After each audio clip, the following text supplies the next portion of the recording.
So exercise 4, creating inventory list. Few inventory items to be created, so you can come to item list.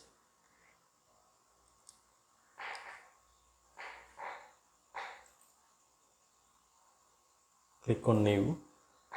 Press on write the item code CAN. Press the tab key.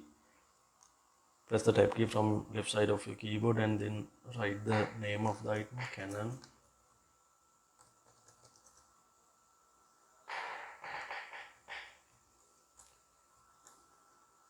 BC03 UJ. So after writing the name, you need to mark these 3 checkboxes. Here what we are doing is we are making a link. For example, now when you are buying this Canon printer, you need to update the cost of sales account. So click here in this button. From your accounts, you can select the purchaser's account. Only thing you are considering is the type of the account. Now here, when you say I buy this item, it says select the cost of sales account. So then account type, it is on your right side, this one. Account type has to be cost of sales. In the second one, when you are selling this item, now after you brought this to your place, someday you will be selling this. When you sell this item, you have to update the income account.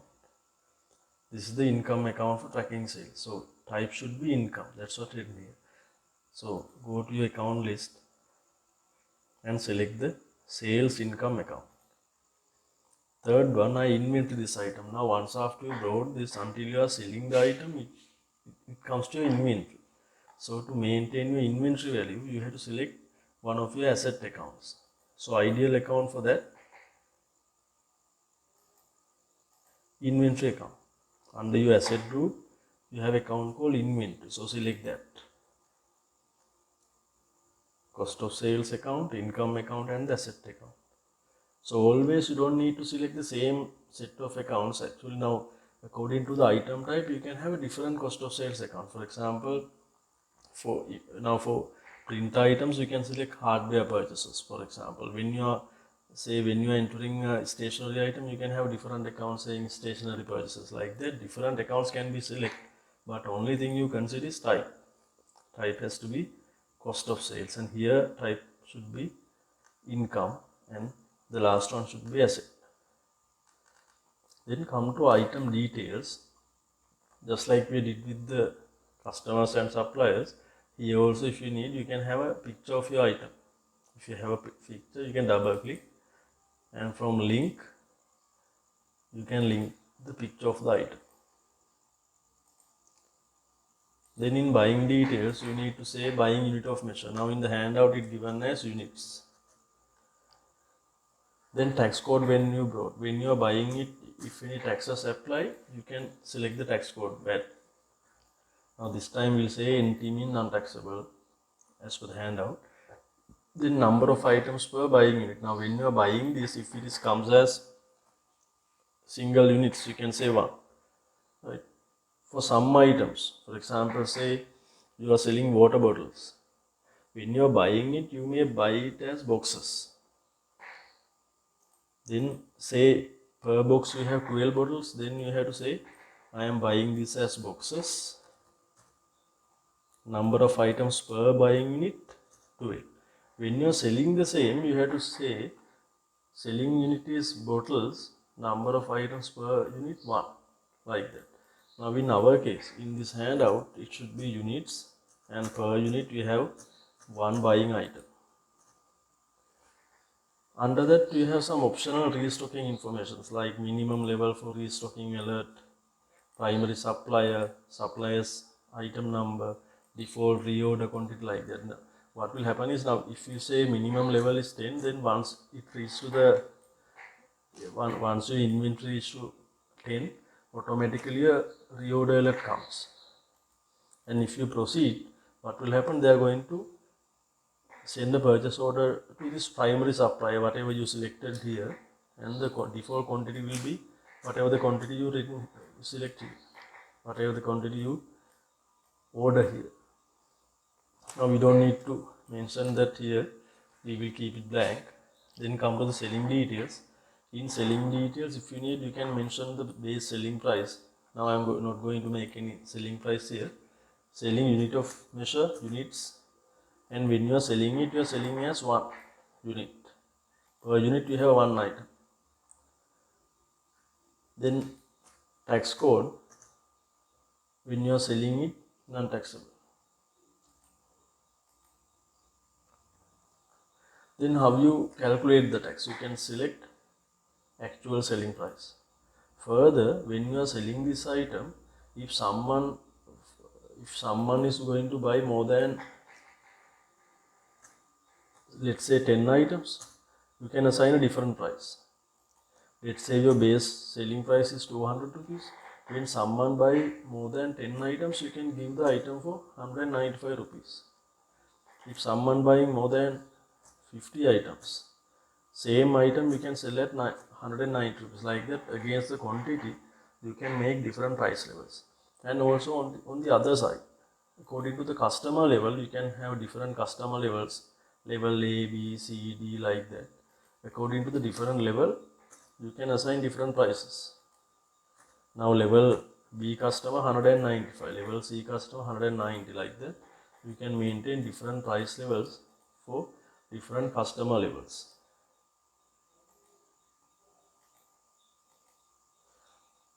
This customer level can be defined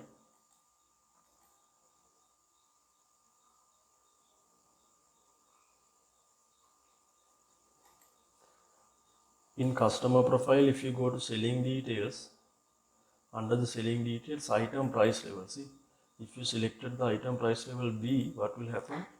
Automatically price will come up as level B price. For this particular customer, for B and C, you are selling it at level B price level.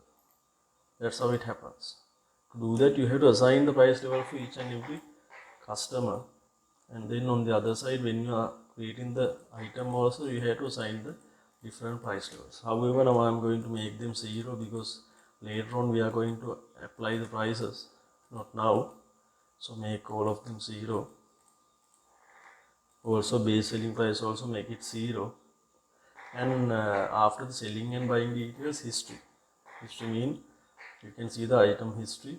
Finally, you have option called auto bill item, that we will discuss later on how to make a auto bill item. Just keep it for a moment.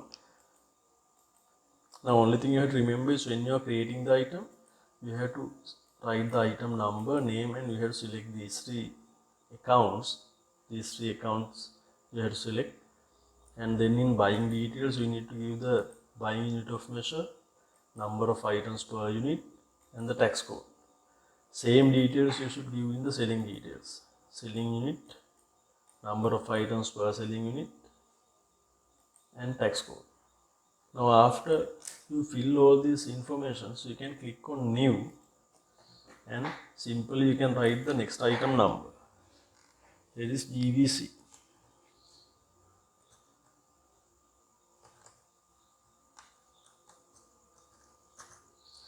Press the tab key.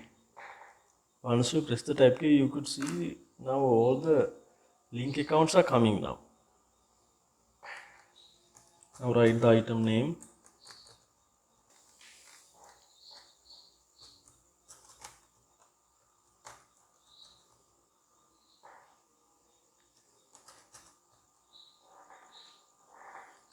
You don't need to worry about even the buying and selling details. If the details are same, you can continue just by writing the item number and name. You can click on new. All the other details are automatically coming from the previous item.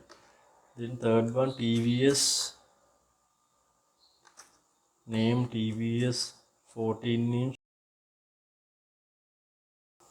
digital monitor.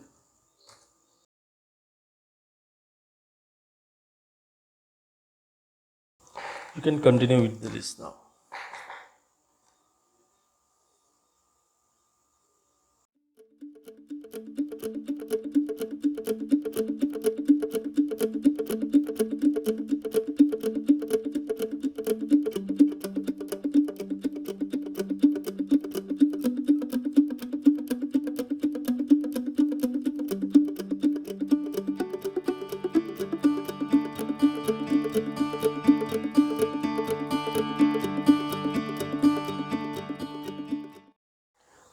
So after completing the item list, it will appear like this, and then item report.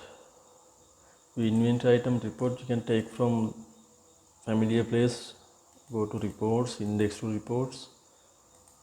Item list, we have two options, summary and detailed report.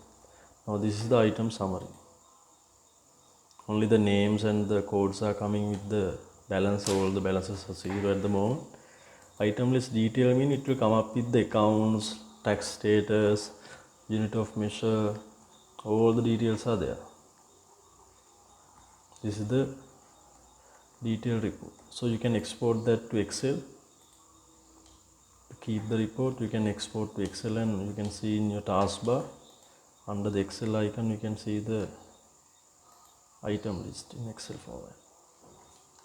You can keep in your folder, go to save as and select your folder. You can name it as item list.